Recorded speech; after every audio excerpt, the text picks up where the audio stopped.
TV, where the legends and stories come to be.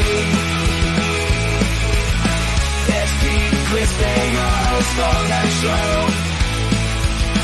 bringing you Bigfoot news from yeah. Watching in the woods, catching all the clues. Digging deep to bring you all the news. From sightings to footprints, it's all in the light. Stay tuned to Squatch-D, it's out of sight. Okay, actually, it's not the Bigfoot news, it's the Bigfoot rap. And the reason why we're doing the Bigfoot rap on June 14th, 2024 is because we wanted to do the Bigfoot rap. Yeah. We don't have an intro for it yet. That's coming this week. I had a lot of business to conduct this week, as many know. And for those who commented on my Facebook posts from yesterday, thank you very much for all your concern. I had originally in the morning it said I'm going to have this procedure, and I did not, because basically I was in a hypertensive crisis and my sugar was way off, and it'd probably been for some reason for a while, and that's maybe why I've been feeling fatigued for the last month or so. The good news is I'm back on all the meds I need to be back on. Started that yesterday. I'm starting to feel much, much better. I don't know if I'm 100% yet. Every day is a new day, so we'll see what happens. Gotta watch that sugar, man. Gotta watch. Yeah. Yep. And for those who don't know, for all our new viewers out there, and we got a ton of them, and we welcome you aboard. We have the greatest audience in the world, as always, and you guys are the reason why we're here. So there's a lot going on, and Chris, I've been doing a lot of research about the channel over the last week before yesterday's cacophony of events, and found out some very interesting things. And you and I will have to talk about that more in private. We may have to switch up the way we start our show off, because there's a big issue when we start doing roll call. We start to drop viewers. Now, I purposely didn't really advertise this show a lot, so we may do like a recognition of who's in first today. Like today, first in is Daniel Weeks. Hello, Daniel. Daniel, number one. And, so we seem to be losing a lot of viewers during that period of time. Some do come back, but not all come back. So, I always like the roll call. I always like that. Right. It gives people the recognition for being here with us. Right. Sure, I agree. So that's why we're doing roll call tonight. First in, Daniel Weeks. Next in is Walter Kroll. Good evening, Walter. Pete H. You're in the house. Buttworm, what's going on? Angel Nolan. Hello, Professor Kevin. Angel. Good to see you. And there's, I think, one of our new guys, Pat Fisher, also a member. Pat, welcome. Welcome. Jay Carey, good to see you. Hey. Mick is in the house, of course. David Parker, hello. Sharon, good to see you. Live from Belgium, it's Sharon. Yeah. Don Come Out Jr., hello to see you. John Ayers. Hi, kids. Hope all is well. All is well. Welcome, John. And, of course, we got Jeremiah, Bigfoot Society. Bigfoot Society. Pending surgeon Enrico Palazzo. That's correct. So, and that is our roll call for tonight. I really set this show up late, and I'll tell you all why. It's because we're working for a show we're doing on Sunday night. And I don't want to spill the beans just yet. Maybe to our members tomorrow, we'll spill the beans a bit. But it's going to be a shocking, it may be to some a shocking revelation. To some, it's going to be no surprise. But we actually have some very interesting things.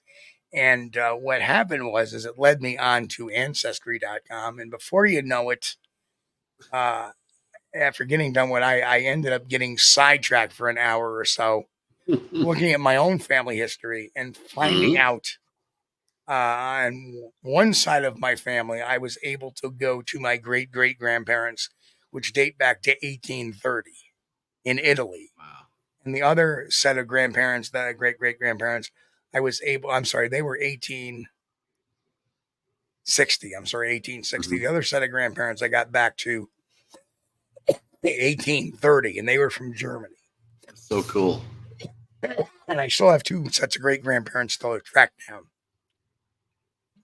Yeah, Ancestry, man, is fun. It's good. It'll help Yep. you learn because a lot of people nowadays, I remember when I was a kid, and you probably did the same thing. They had this show called Roots on. It was a mini series, and I really loved that. But unfortunately, none of my parents really sat down and said, "Okay, you're descended from who and who." And one of the most interesting things I found was, and this was amazing because when I was born, my father was 50 years old. Mm-hmm. So my father was born in 1919. Yeah. And hello, Arthur Watch, and Bob Hip snuck in too. Good to see you. Wow. So my father was born in 1919. My grandfather was born in 1885. Right. Wow. And the amazing thing is, I was able to get his baptismal certificate from Germany. Now that is cool. That is cool. Over 100 years ago. Wow. 127 years to be. Yeah. 126 years ago. And it was a big revelation because for the first time in my family, we had heard about it, but we weren't really sure of the authenticity. Right. And today I found out that my name, Steve Kulls, Kulls, was not what it was in Germany. My grandfather changed the name when he came to the United States because my name had an umlaut in it. And was it Kunta Kinte? God damn it, it's Kunta Kinte. Is that velvet? You should be so lucky, you bastard. Anyway. Go ahead. Yes, I can do that. German spelling. German spelling. K-U with an umlaut, L-S. Kulls. Cool, Mr. Cools. Kulls. Oh, yeah, but it wasn't. Yeah, exactly. My father changed it. The the English equivalent to an umlaut would have been U-E. So my name would have been spelled Kuels. Right. But my father just changed it to, my grandfather changed it to Kulls. Right. Yeah. Very cool. And then, of course, I tracked down, just so many different names now. I'm like, I got a couple of more names that I'm related to. Did not realize my Italian name, which, obviously I come from my mother's side was the Landolfis. And, my grandfather was Pasquale. And, but he called himself Pat or Patrick. He changed it. And, my great grandfather, his name was Pietro. Peter. Cool. And Pietro and Josephine, those were my great grandparents on my mom's side, and or one of the sets of great grandparents. So it's just amazing we could find out. Good and Italian like I said, sounding names. Yeah. Of course they're Italian. Mm-hmm. And the same with the German names. Palos. Palos Ode was my great grandfather's my great grandfather's name. Palos Ode was one of them. And his wife's name was Magdalena Dollinger. Again, so very cool. Well, it's kind of funny though, since you're starting to do your family research and you've traced back to Germany there. Wouldn't it be kind of funny if you had like somebody in the family tree was related to Adolf? I don't know. Well, the thing is good old Schickelgruber. He actually came from Austria. Mm-hmm. He wasn't German. Okay. Yeah. He was Austrian. Very so cool. he was Austrian. So and there was no way. But the interesting thing is that, I always thought my German roots came from northern Germany. My grandfather was born in Hanover, but my grandmother's family came from Bavaria, which is southern Germany, and actually had some relations in Nuremberg. So really, really weird stuff. So very, very interesting. So a sidetrack can lead to some interesting discoveries about your family history. It's cool. But the whole purpose of today's mission, getting into Ancestry, was to find some receipts for allegations made in this particular case. Right. And obviously we're talking about a case that happened a while ago. Yeah. And what we found was quite interesting, I would have to say.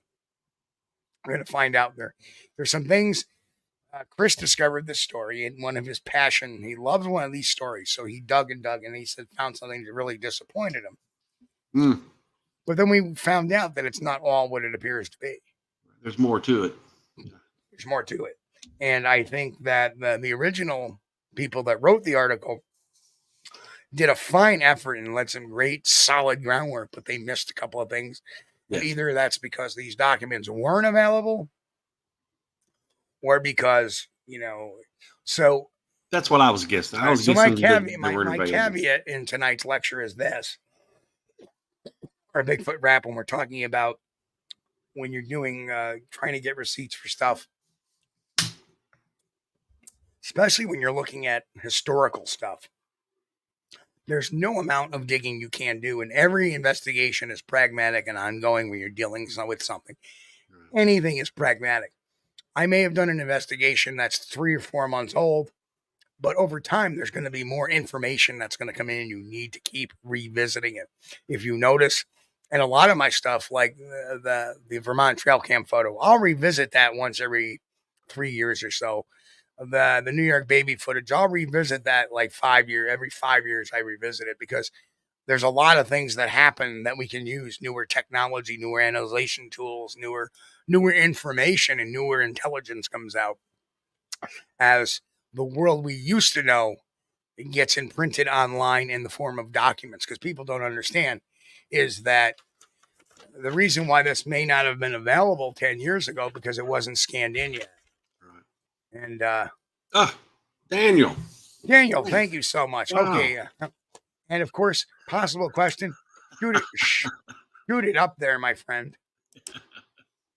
Oh man. So tonight, let's start the Bigfoot rap, man. Let me ask you a question. No, wrong rap. Sorry. So, Steve, do Bigfoot climb trees or Sasquatch climb trees? What do you think? Well, that's a great question. And the way we're going to do this is Chris and I are going to banter questions back and forth at one another. I think they do when they're young. Because as youth, we're very limber and we like to climb. I think that a 500, 600 pound Sasquatch, they try to get up on one of those tree limbs, it's going to break most of the time. Yeah. That's a lot of weight when you're talking about, almost a grand in weight or over a grand in weight. They're going to break. I know there's some people who think, oh, you need to look up. What do you think? You're going to find an 8 foot, 9 foot, 10 foot Bigfoot, 7 foot Bigfoot standing in a tree? I don't think so. And if you think about it, think about their evolution. They have feet that are not made for climbing. Their toes are more like ours. Yep. Now, chimps and gorillas, strangely, gorillas have toes for climbing and grasping things because they have almost like an opposable big toe. Right. And that's true, John. That was beatbox, so here, let me do it. Always We're a the critic. Bigfoot guys. Hear our rap. Oh no. Because we're the Bigfoot guys, we take no crap. I'm sorry. Anyway, so their feet aren't made for climbing trees. Right. And you think about it, and they don't have claws. They don't have long nails necessarily. They don't have that opposable big toe that like chimpanzees and gorillas do.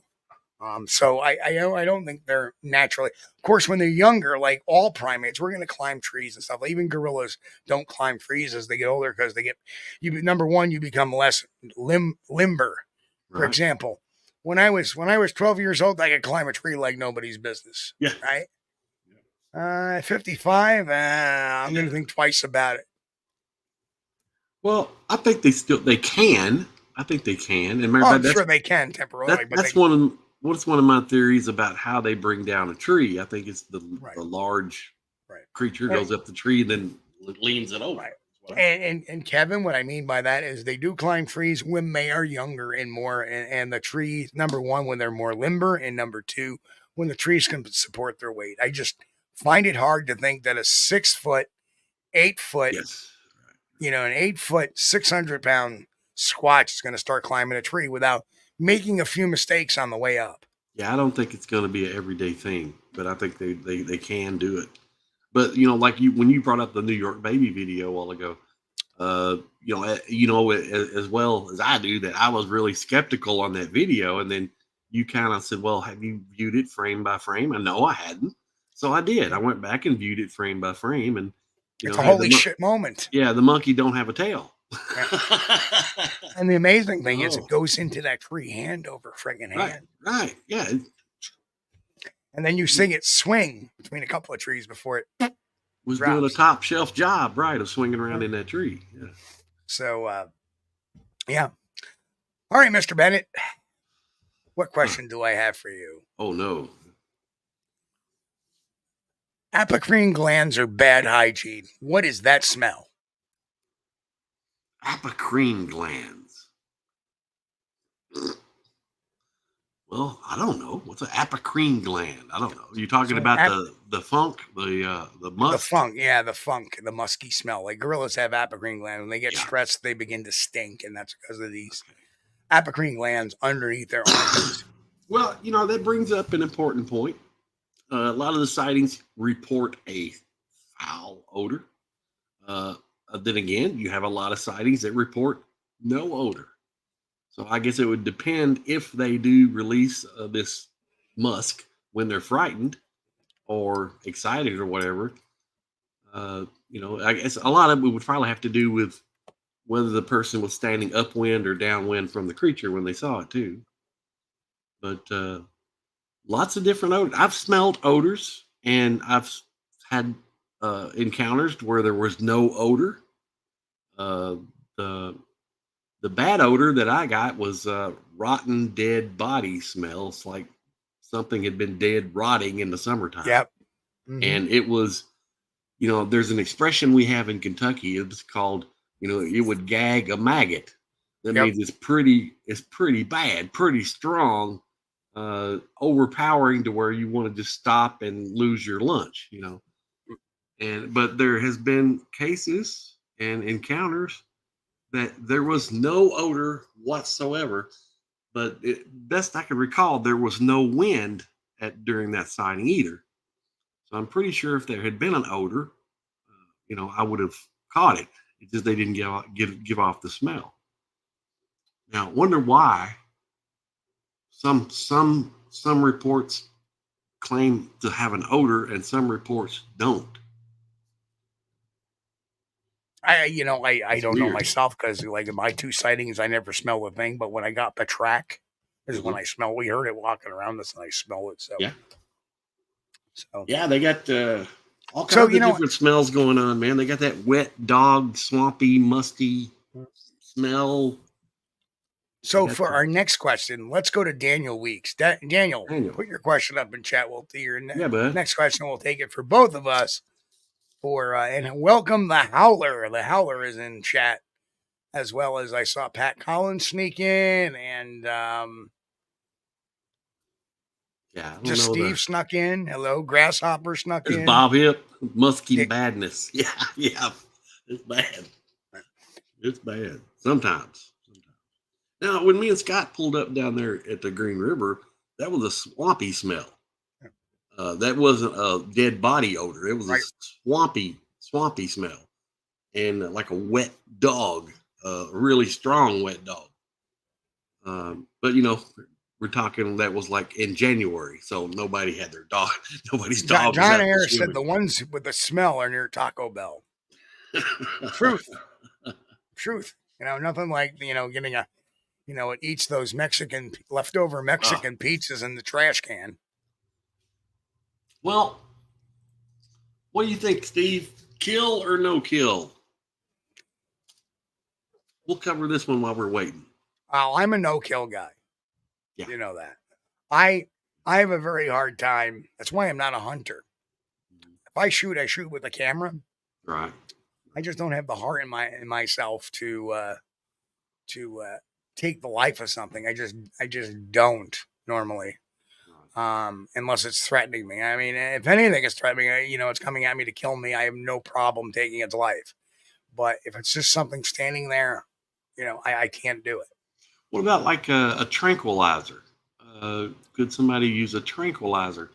I don't think they're very practical in the woods because as soon as that, number one, the darts that are fired are usually from air compression rifles. They're Yeah, not from there's no ballistic round in it. They don't use gunpowder.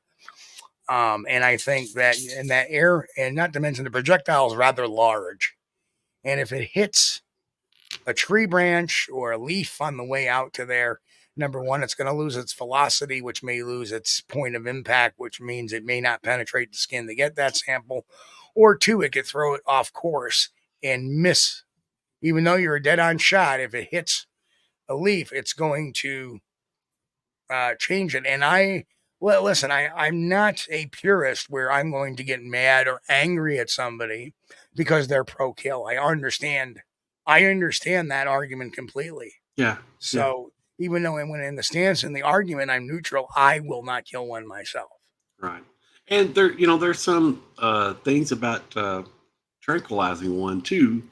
I had thought about that, and I have a buddy who's a pretty good veterinarian, and I spoke with him about this, and he said a lot of the issue would be determining what weight to put the dosage for.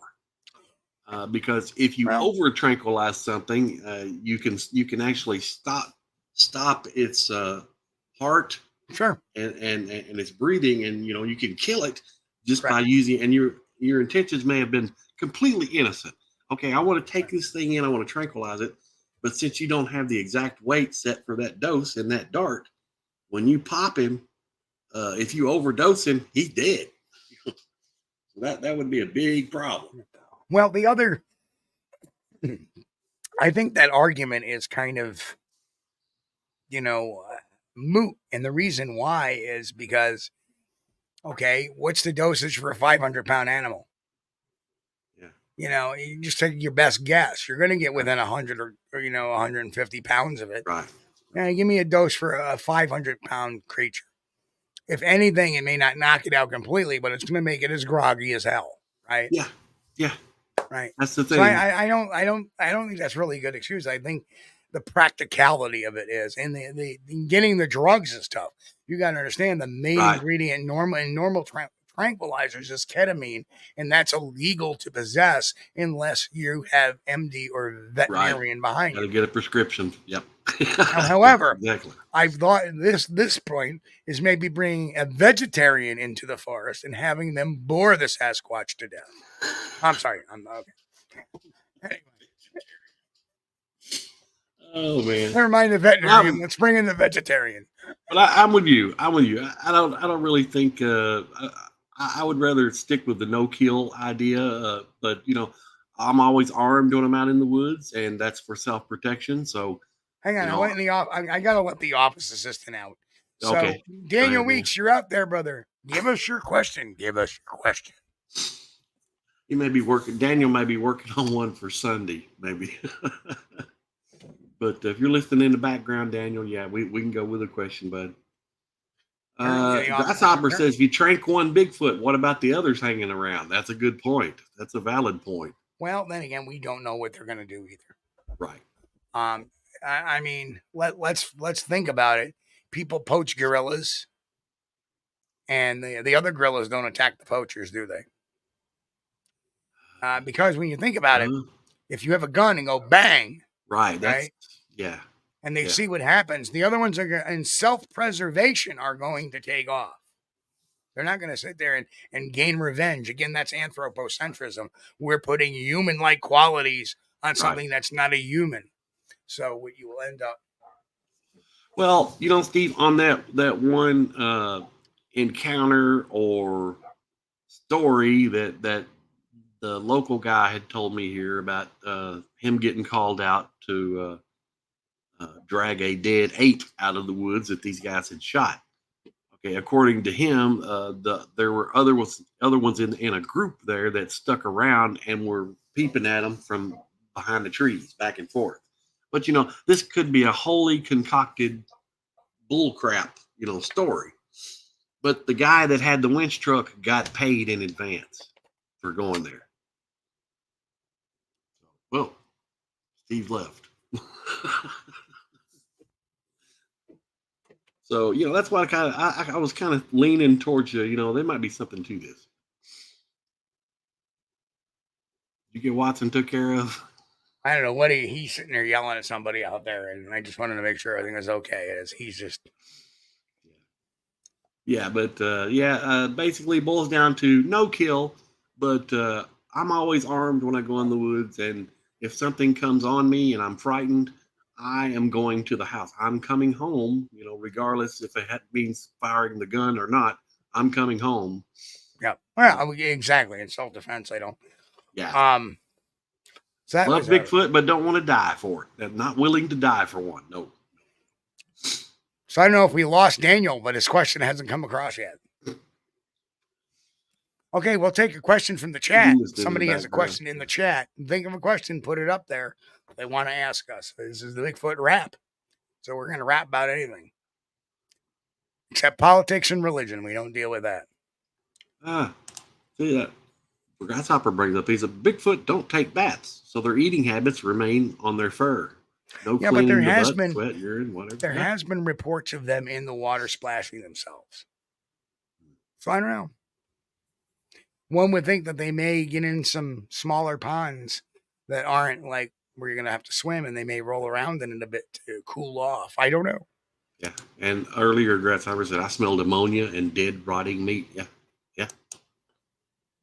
Not I didn't catch an ammonia smell or didn't get a whiff of that, but usually when you smell ammonia, the rotting meat thing is one thing, but when you start smelling ammonia, as now people say, well, you're not a hunter, Steve, but I am a tracker. I'm training myself to be a tracker. And I have plenty of literature on my shelf here that I've read through numerous times to understand that. But usually when you smell ammonia, it's symptomatic of a feline. Because feline urine, like a bobcat, cougar, even your house cat, has a very high concentration of ammonia. Primates do not have that high concentration of ammonia. Gorillas don't, chimpanzees don't, orangutans don't, we don't. So David Parker said the basic smell here was like a sweaty horse mixed with burnt smoke balls. It's like a sulfury smell. The adult males also smell like skunk, but I think that is skunk used as a masking agent for hunting. What I smelled was skunk and death all rolled, musk, wet dog, all rolled up into one. It was horrid. And I've smelled dead bodies before, and it was worse. So Jeremiah has a question out there. Scroll down here. I got it. So have I ever been able to investigate in Southeast Oklahoma? Yes, I have. I investigated a hoax in Atoka, Oklahoma, where this guy back in the early 2000s released a picture of very apparently looked like he was wearing a pelt. And he didn't give much information about himself, but we managed to talk to his wife, and it turns out he is a taxidermist. So that kind of solved that whole thing there. But the neat thing about Southeast Texas is those, Southeast Oklahoma, is they all roll into Eastern Texas, and they all filter out down in Arkansas, right where Boggy Creek is, where Fouke, Arkansas is. So the same waterway that's in East Texas is the same waterway that's in Southeast Oklahoma, is the same waterway that's in Fouke, Arkansas, where the Fouke monster is. So I thought that was pretty interesting. Grasshopper, you're killing me tonight, man. Grasshopper pops up a question. What's the meaning of life?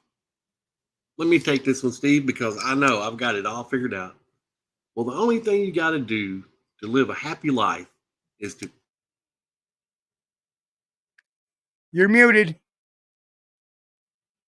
And if you'll follow that, you'll be happy for the rest of your life. You're muted on purpose. Now comes the part where we throw our heads back and laugh. Ready? Ready!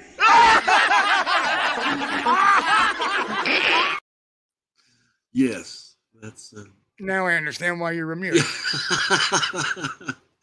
Yes, that's the meaning of life. You just follow along with it, and you'll be happy. Guaranteed. There's a bunch of questions coming in now. Walter Kroll. Walter. Now that it's summertime and sightings will spike, where do you think they are migrating back from, or where are they here through the winter? Depends where you are. Yeah. All depends on your weather cycle and what that weather cycle was like. But great question. Mm-hmm. In my particular area, in the upstate New York area, I believe that they're at least in the eastern Adirondacks where they are. I think they migrate during the winter months to the Green Mountain Forest a little further to the east. Right. And in the middle of that is Whitehall, which is kind of the cross. But primate studies have shown that primates will migrate, Right. depending on food source and weather sometimes. So that's why the Native Americans had their winter homes and summer homes. That's why the First Nations did the same thing. Just Steve asked, do I carry a firearm? No, I do not. I do not carry a firearm normally. New York is kind of different than a lot of other places. They you've got to have a commandment from God in order to have a firearm there. It's unbelievable. Not necessarily. I mean, a rifle is fine. I can carry a rifle or a shotgun at any time I want. Right. The issue that you roll into is if you're carrying a firearm in the woods, right, a lot of times they're going to tag you for hunting without a license or hunting out of season. Right. Because if you have a rifle or a gun, they automatically assume that you're hunting. Yeah. So you got to be very careful about that. Now, normally, I can't say they always will. It's on common sense. If they see you walking around with, hey, this is just for protection in case I run into a bear or a moose, I'm safe. They may let you slide. In New York, it's a gray area whether you can, even though you may have a carry permit, can you conceal it? Can you open carry it? There's a big debate going on, which is legal, which is not. Again, it's based on common sense. That if you're carrying an open weapon in the woods and say you got it strapped, on a holster and you're outside in the woods, they're not going to bust your chops. If you walk into a store with it like that, they may. So, well, we have open carry in Kentucky for sidearms and stuff, and it was never a problem until for some reason, more and more law enforcement didn't like the fact that citizens could open carry a firearm, and so they started arresting people.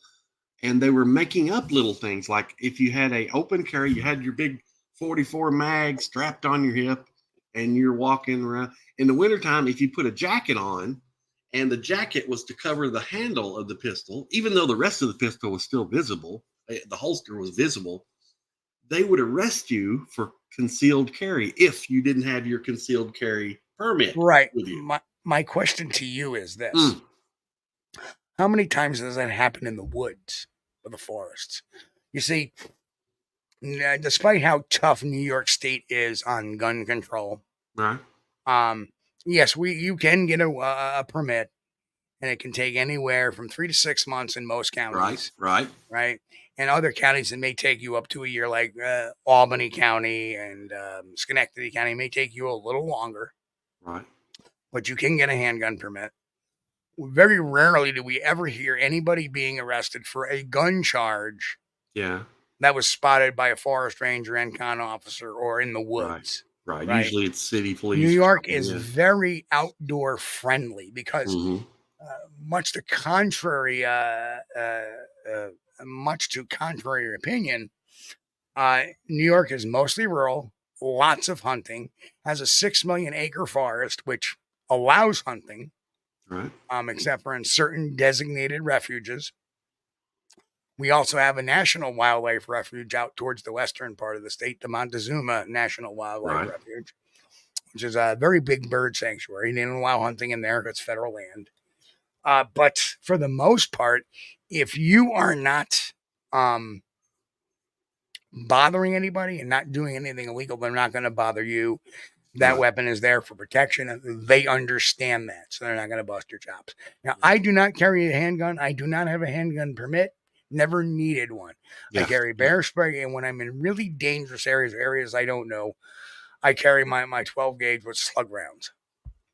Well, in Kentucky, we had concealed carry, which was available, and then we had open carry, which was available for everyone. But if you had concealed carry, then you had to have your little card. Okay, you had permit. And And because of these police officers got overzealous and were arresting people because they put their jacket on in the winter and it covered just the butt of their pistol, they arrested them on a felony charge for concealed carry of a deadly weapon. yeah. And that sparked the new laws in Kentucky, which is now you can conceal carry without a permit in Kentucky. And I think that's a good thing. Of course, you have concealed carry, open carry, and of course, Japan has one too, called hairy carry. And I'm not going to Anyway, get permit for that. No.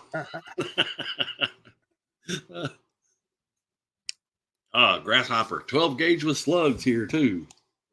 Well, here we are. Jay Carey has got a great question. Chris, you want to capture that one? Wait a minute. Where am I at? Okay. Oh, wrong one. Sorry, Grasshopper. Question. Do we worry about harm or harassment from Bigfoot? Example, would you take your wife camping in an area you've been having encounters? Not to go down the Bob Garrett toilet hole, but realistic concerns. That is a really good question. It really is. And the answer to that is no, we don't worry about it. Number one, the Bob Garrett toilet hole, that guy was a hoaxer, left lighting up and down. So whatever he says is moot. It does not matter. I'm of a different opinion. Right. With small children. Like Bob Garrett's torn up camp. That was all a crock of BS. I'm not talking about that. I'm talking about taking the family out into a site. You know what? How many people go camping every year? Right. Yeah. And I'm sure they've been into Bigfoot areas. There's people that camp in the Wichita Mountains down in Oklahoma, that camp in the Lukachuk guys. They get unmolested. Although there are times that there is, occasions where people will be bothered by a Bigfoot, but they're rare, and they can usually as they come back and their camp is torn up. Right. So, and that could have been, and then again, if you look at that, if it wasn't for the track evidence, that could have been done by a bear or a grizz or a black bear, right, or even a raccoon, because they love, Brian Will says you used the word of the day, moot. Brian. Well, as you know, on March the 6th, 2010, I had an encounter, and I had my 5-year-old son with me and my wife. Right. Now, this encounter was a very tall, I think, female Bigfoot. Didn't get close enough to check any organs, but I think it was a tall female Bigfoot. So you did not observe a schmeckle. Yeah. So anyway, and this creature was intensely focused on watching my wife and son. Because they were doing something silly. Like my son was whining, "Carry me, Mom," because we had to walk back, about 3 miles. Like he was tired, and he was like, "Carry me, Mama," and he jumped up on her back.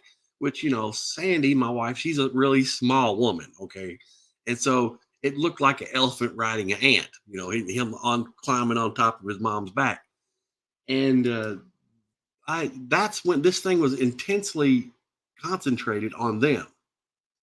And so from then on, my son, my 5-year-old, stayed home.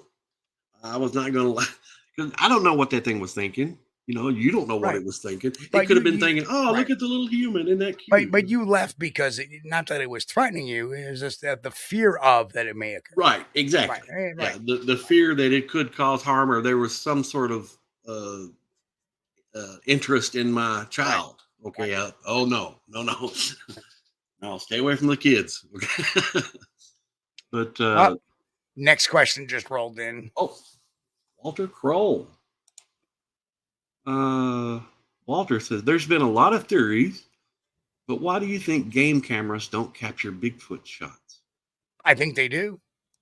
And I believe with a high degree of certainty is that what we got in the Vermont trail cam photo was a Sasquatch.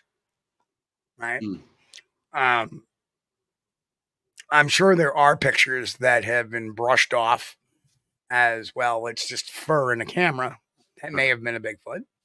You got to understand that, I've had that happen to me if it's in a picture mode. A lot of times something walks by the camera, and by the time that camera triggers, it's already gone, or it's just a little minuscule piece of that.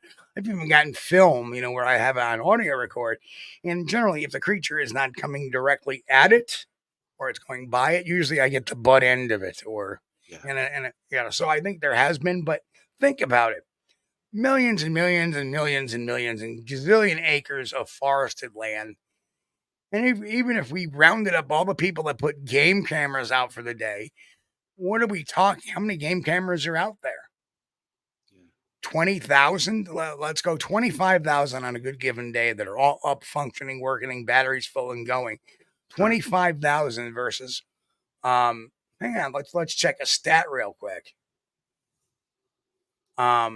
But let's ask this question. How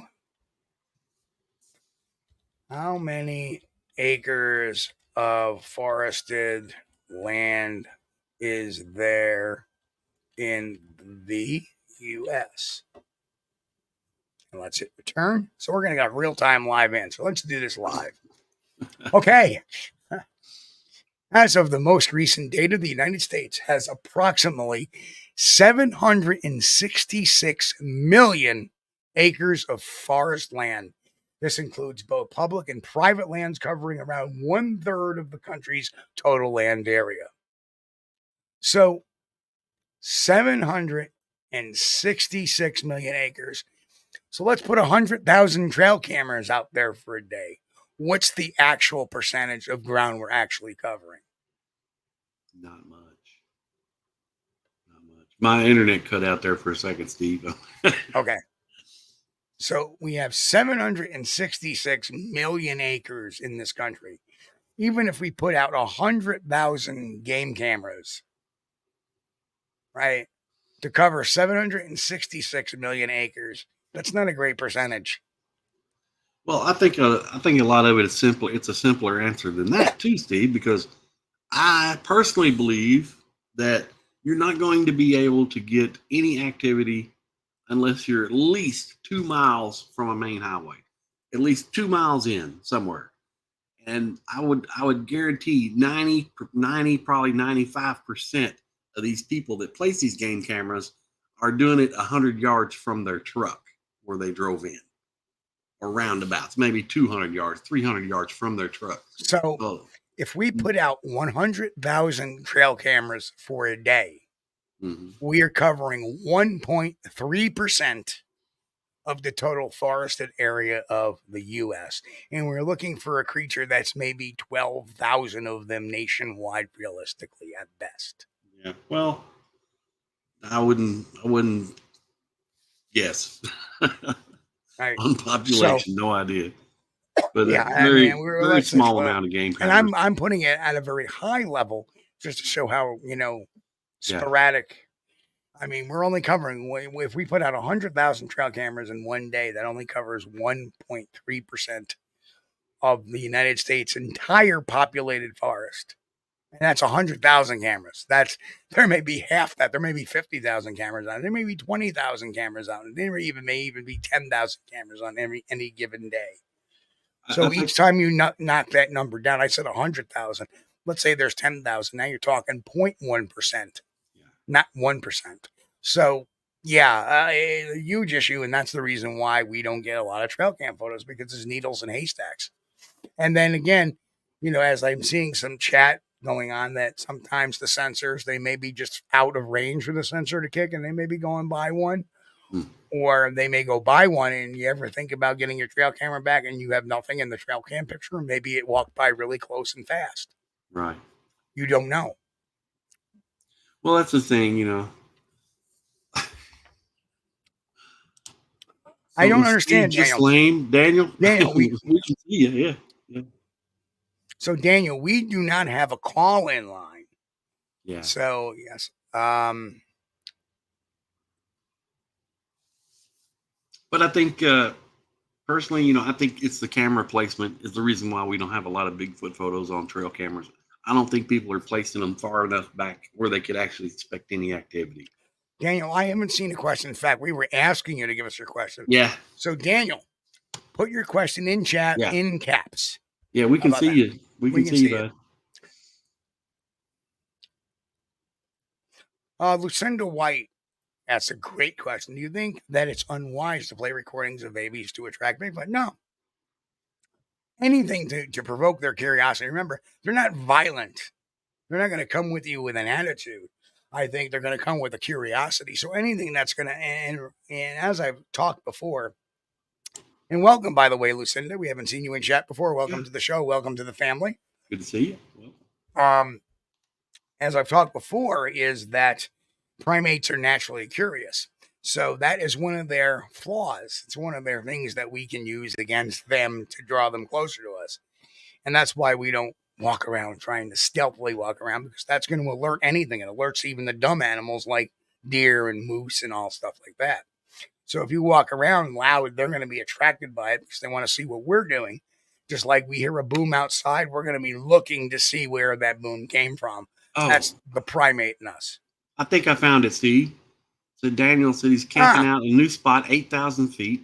Woods, suggestions for bringing them in if they're here. Okay. If they're there. So what I would suggest is a couple of things. I don't know what kind of, thank you, Walter. Walter gifted. Walter, thank you so much. So what I would do is, depending on air, and again, it depends on the equipment you have. What I would do is I would set up some trail cameras on the perimeter of the camp, turn them on at night, video, have them kind of triangulate with one another. So that way, if something crosses in front of this camera, you don't get a blur, you'll get it on the second camera. And usually I would take a spread of 4 cameras and just take a couple of cardinal directions. Or if you know an area that they're not coming from, rule that one out and try to get the best you can. Research your area, number one, to see where the sightings are and have been and what direction they're from. When you get to your campsite, take a good cardinal direction of where everything is. That way you know where the sightings are coming from and the direction they are, and that's where you want to start setting your cameras up from. What you want to do is, like I said, set some traps tied up in the trees that are sweet and salty. If you can find some of those big giant lollipops. Yeah. Hang some of those from the tree. Yeah. Put some trail cameras near them, see what comes after them. The vocalizations I would use would be tree knocking would be fine. Just 3 raps, let it go for about 3 minutes or so. 3 raps, let it go for about 3 minutes, 3 raps. Then wait about 10, 15 minutes. And then in between those raps, you might want to do a hoot vocalization, which in the primate world, a whoop is curiosity. So, and yes, triangulating 3 cams looking at each other from a distance is great. Pretty and that's cool. What I've always suggested too. At least if you have 2 cameras, try to get one on each other. They kind of triangulate a bit. If you have 3, even better, because then you can truly triangulate. Again, I don't know how many trail cameras Daniel has, if any. I think this one, he's talking about the fake campsite to watch from a distance. Well, that may work. Okay, content. That may work. Not sure. If you really want to do it, put a camera or a recorder inside the tent.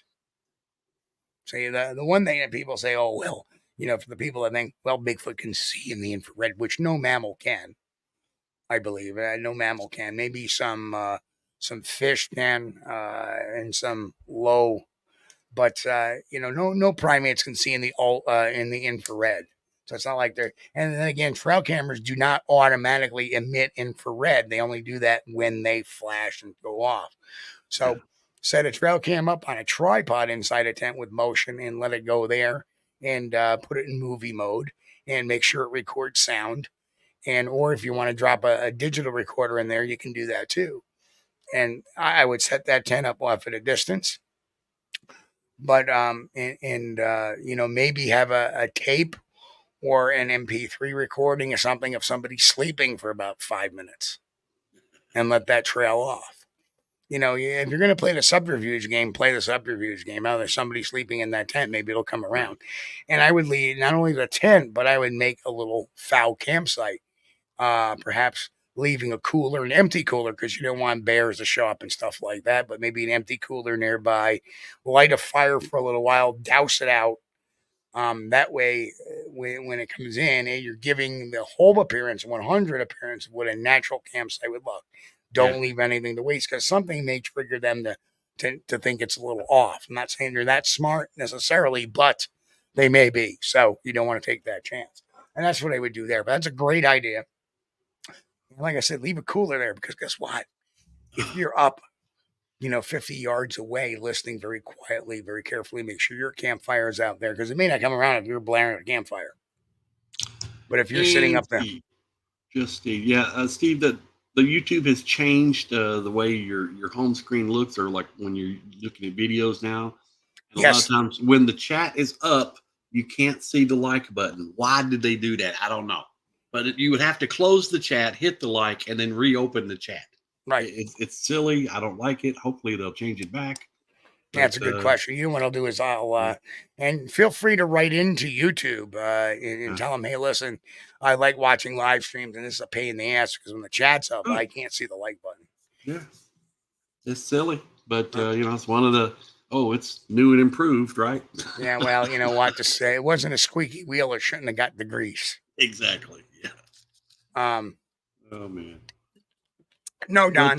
Infrared does not trigger the camera. It's a photoelectric eye.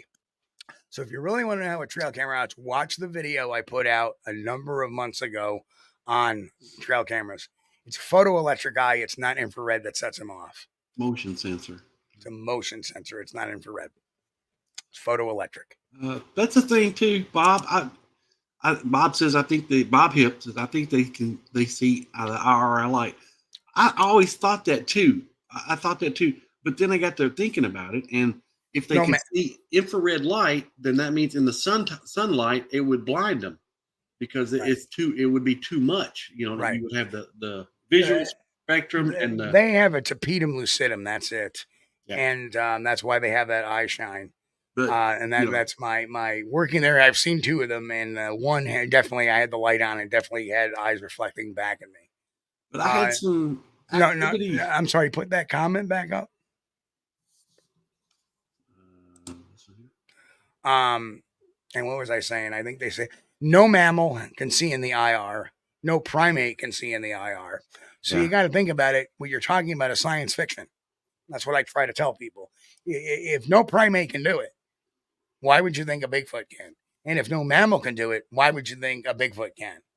Well, that was two steps away. It's 2 steps away. If certain mammals could do it, especially if a primate could do that, it would be fine. But the fact is that no primate can see in the IR, and neither can any mammal. So definitely not. Lucinda says, I bet you they love peaches. Well, that depends. You don't want to give peaches to a Bigfoot necessarily that may not know what a peach is.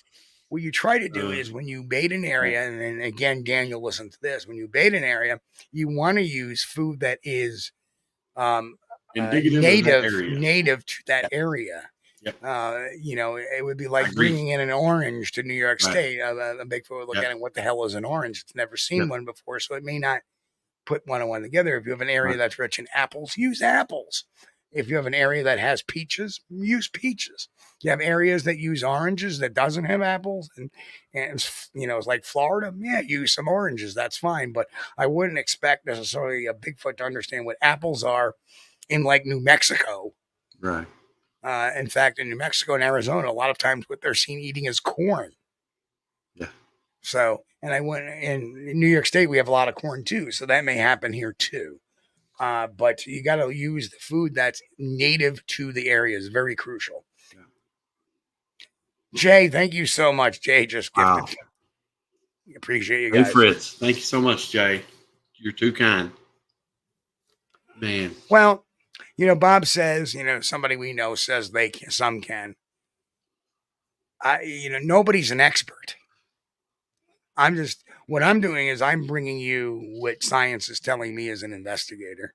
Is that Well, why should we expect a Bigfoot to have like these magical powers? And what it is this whole seeing in IR. What's more believable?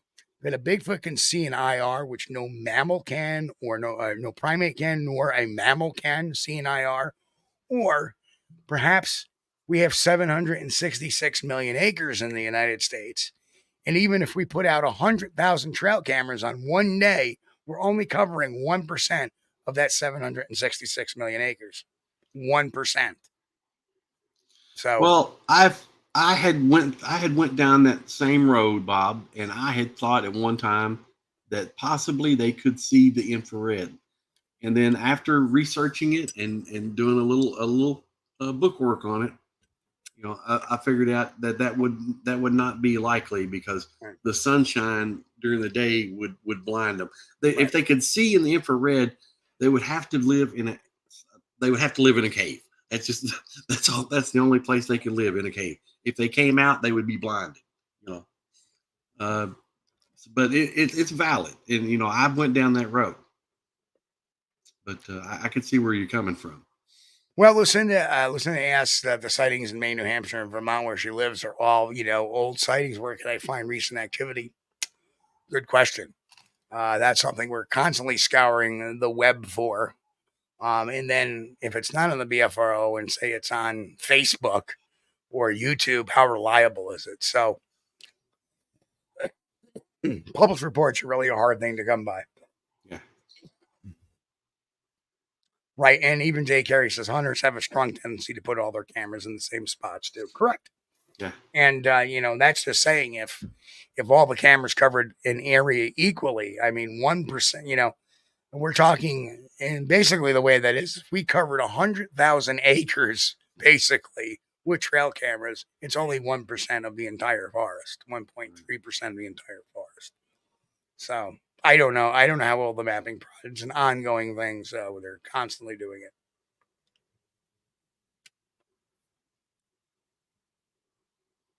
it. And Gary Johnson Sr., no, not really. That does not make sense to me. You asked, I'm giving you an honest answer. Oh man, but I think that a lot of the trail cam issues are placement. I don't think they're being placed. The largest majority are not being placed in an area that would have activity. Yep. They're too close to a road, too close to humans. Hey, Chris, and guess what time it is? Yeah. Wow, that was fast. Yeah. Hour on Friday nights, and boy, that went by fast. Yeah. Well, this was interesting. It was fun. A lot of good back and forth from the chat. You guys are great. Thank you. And like I said, this is the first time we've done this type of show, so this is really, really good idea. So nice, and we appreciate everybody, Walter and Daniel and Walter and Jay. Thank you so much for the gift memberships for Walter and Jay, and thank you for the $10 question. And Daniel, if you have any questions, you can always hit me up on Facebook before you go. I will try to guide you the best I can. And if you don't see anything, at least a bad day squatching is a good day camping anyway. Right. And do I have a Sunday show, Nikki? Yes, we do.